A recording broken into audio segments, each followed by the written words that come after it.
Innovation, creativity is not enough. Well, it is enough if you are an academic researcher and you live a creativity-driven life. You wake up in the morning, you have an idea, you run to the lab, you try it out, see where it goes. Chances are that it will not go very far. And not because it's a bad idea, not because somebody tells you not to pursue it, but simply because, bright that you are, 2 weeks down the road you will wake up with another idea, and the new idea will take over, only to be dumped when the third idea will do the same to the second as the second did to the first.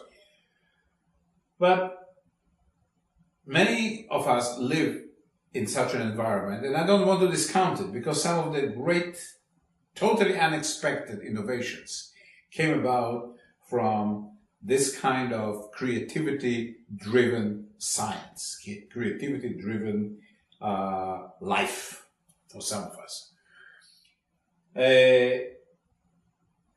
I'm talking here about scientists that work in the business environment, in the corporation. Corporation has, at any moment, in front of it, a list of risk scenarios. That's what the management does. They detail what can go wrong, what can harm the corporation, what different scenarios are there. And there is another list, an opportunity list. Opportunity scenarios. All these good things can happen. The competition can falter, the market can grow, lots of stuff. It takes imagination to prepare those two lists, but that's not what the scientist does. The scientist has to conduct his affairs according to those two lists.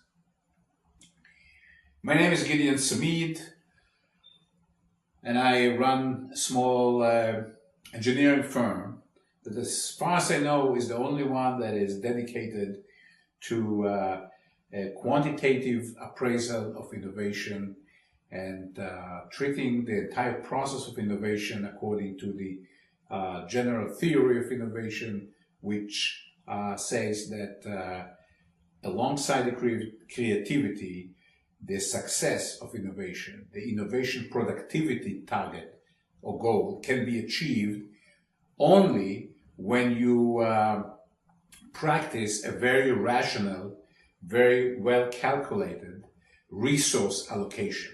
At the end of the day, you have so much attention, you have so much energy, you have so much money, you have so many people to help you, and if you are as creative as a scientist is supposed to be, you have many more ideas than you have teams and resources to handle them.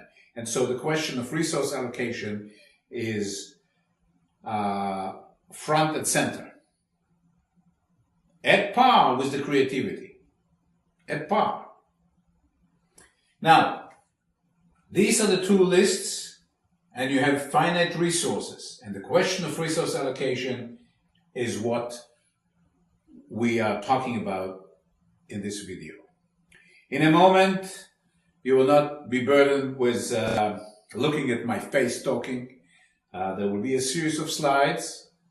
My voice will accompany them, but remember, you can stop the video at any moment and study any slide to any degrees that you like.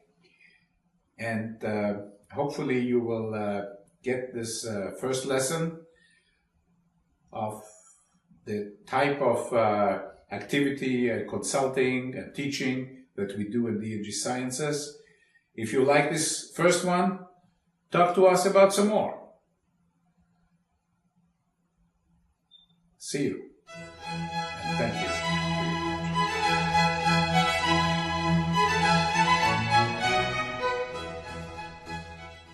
Rational innovation applied to risk and opportunity. What is rational innovation? It's innovation dedicated to exploit the opportunities ahead of us and to mitigate the risks, the threats that we face, dedicated to either one or the other. Normally, we like to continue today what we have done yesterday. Innovation is deviation from this tendency, getting out of the linear extrapolation from yesterday and the day before yesterday into today and going into the action tomorrow. Baseline continuity. We, at any point, face several threat scenarios, T1, T2, Tn, and several opportunity scenarios, O1, O2, etc., OM. This is what we have to identify. The root challenge is to identify all the threats that we face and all the opportunities that we face, not to miss anything. The biggest mistake is when we miss either a threat or an opportunity.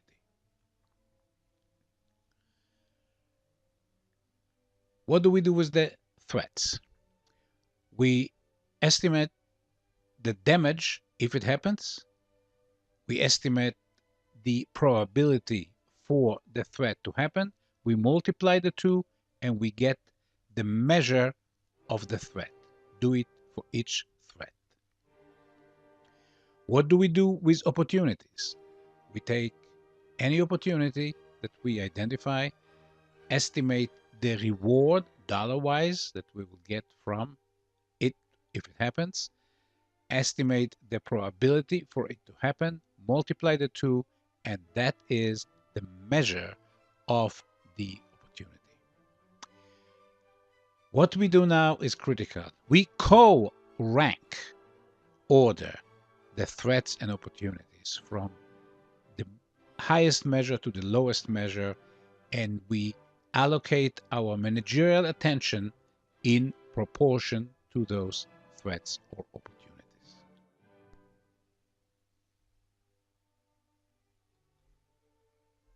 And here comes the innovation and its role to reduce the damage of any threat scenario, should it happen, to reduce the probability for it to happen, to increase the return of any opportunity, and increase the likelihood for that opportunity. That is graphically expressed as increase the measure of the probability, the measure of the opportunity, reward times probability, and by contrast for the threat to reduce the probability and reduce the damage. We want to select a mitigation plan among the many that we will try to gather, and the one that gives you more impact on the threat measure per cost is the one to choose. The same for opportunity.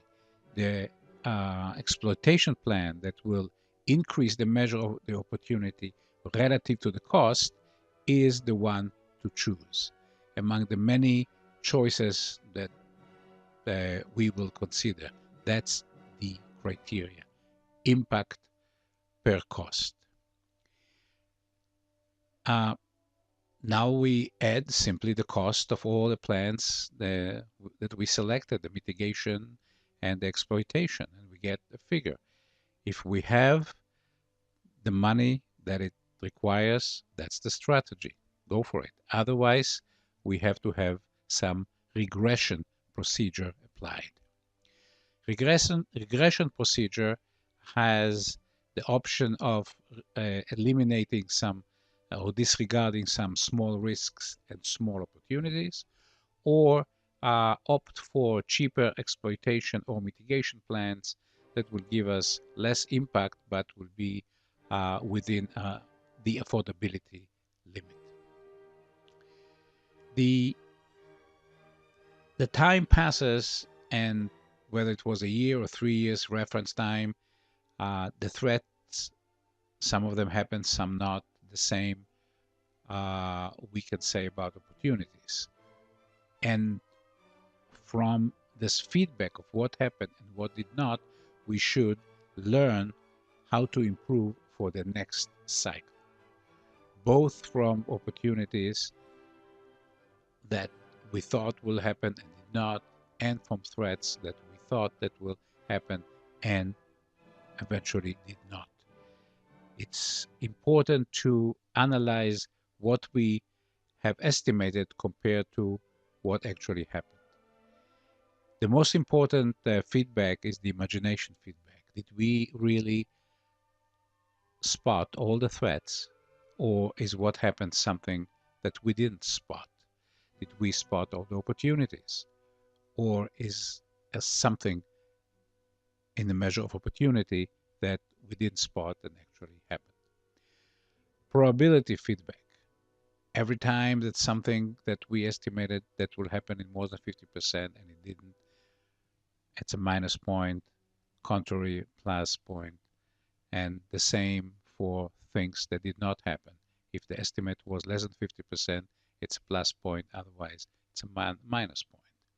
We have to estimate our damage assessment and check the gap between estimated and actual. Was it a matter of some simple error, or was it inferential? Was it a problem with the assumption, or was it something that we could not have foreseen with all wisdom of the past? All this feedback we use in order to prepare for the next cycle, whatever it is, a year or 3 years, improving from cycle to cycle, using better estimates, better method to spot the coming threats and coming opportunities. If we are in a competitive situation, then some events are unrelated, some shared, and some opposed. Opposed means that a threat for you is an opportunity for your competitor, and vice versa. An opportunity for you may be a threat for the competitor. The next level, after you apply this with great success, which you can apply on your own, you don't need any more help except this package and this little tape. The next step is to use D&G Science's packages that will allow you to refine what you have done so far. So we wish you good luck. Try it. See if it works for you. And if it does, why don't you talk to us, and we will advise you how to go to the next level, how to improve, how to refine, how to do better with applying innovation towards your ultimate goal. I hope it was useful, and it was a privilege to have your attention. Thank you very much.